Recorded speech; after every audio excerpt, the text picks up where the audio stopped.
Andy Katz along with Miles Simon as we look at the Saturday in college basketball. Miles, let's start with the Kentucky victory over North Carolina at Rupp Arena in Lexington. No Alex Poitras, tears his ACL in practice on Thursday. What were your impressions of the Wildcats? Well, they came out really focused today. You can tell they jumped on this North Carolina team early and often. The defense was as good as it's been all year long. And then you can see Tyler Ulis, Devin Booker, they come back from injury, ready to play and contribute right away. Willie Cauley-Stein played a little bit more like Willie Cauley-Stein.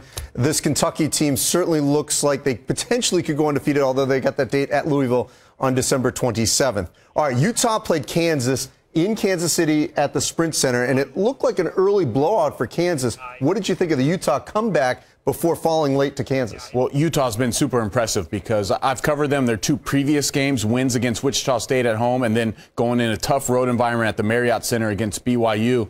But impressive comeback to be down by 20 points or more in the second half at the Sprint Center. DeLon Wright has showed, in my opinion, why he's the best point guard in the country right now. He's just had dominant performances over his last 3 games. And this might be the toughest 4-game stretch that any team in the country is going to play. Wichita State, BYU, Kansas, and then UNLV next for the Utes. But they're on the upswing. Probably the second best team in the Pac-12. And Utah head coach Larry Kostoliak texted me after the game saying that DeLon Wright's just one of those players that's going to make everyone better. And he really thinks playing 3 straight games in front of 20,000+ people, emotional games, will really help this team get ready for the Pac-12. All right, Arizona against Michigan. A week ago, Arizona had to go to overtime to knock off Gonzaga at home. What was the difference a week later in their blowout victory over Michigan? Well, you can see the offense is really rounding into form, and that vaunted front line for Arizona with Rondae Hollis-Jefferson, Stanley Johnson, Tarczewski, and Ashley.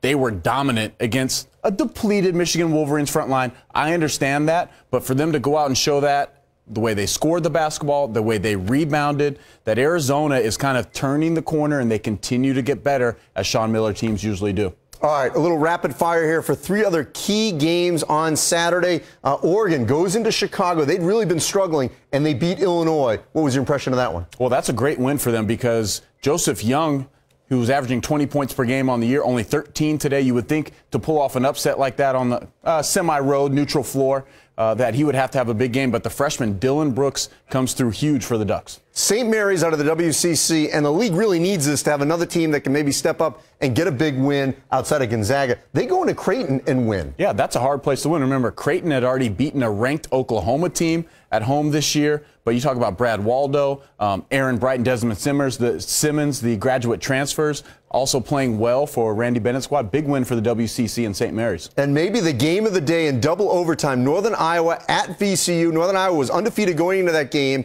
VCU desperately needed this game. They'd already lost their games that are comparable to this point, losing to Virginia, losing 2 games in Brooklyn earlier. What does this mean for VCU and the A-10 to eke out a victory in double overtime over Northern Iowa team, by the way, which may challenge Wichita State in the Valley? Well, I think it's a good win because the A-10 quality wins so far in non-conference have been few and far between, if any, and to hold serve at home was important.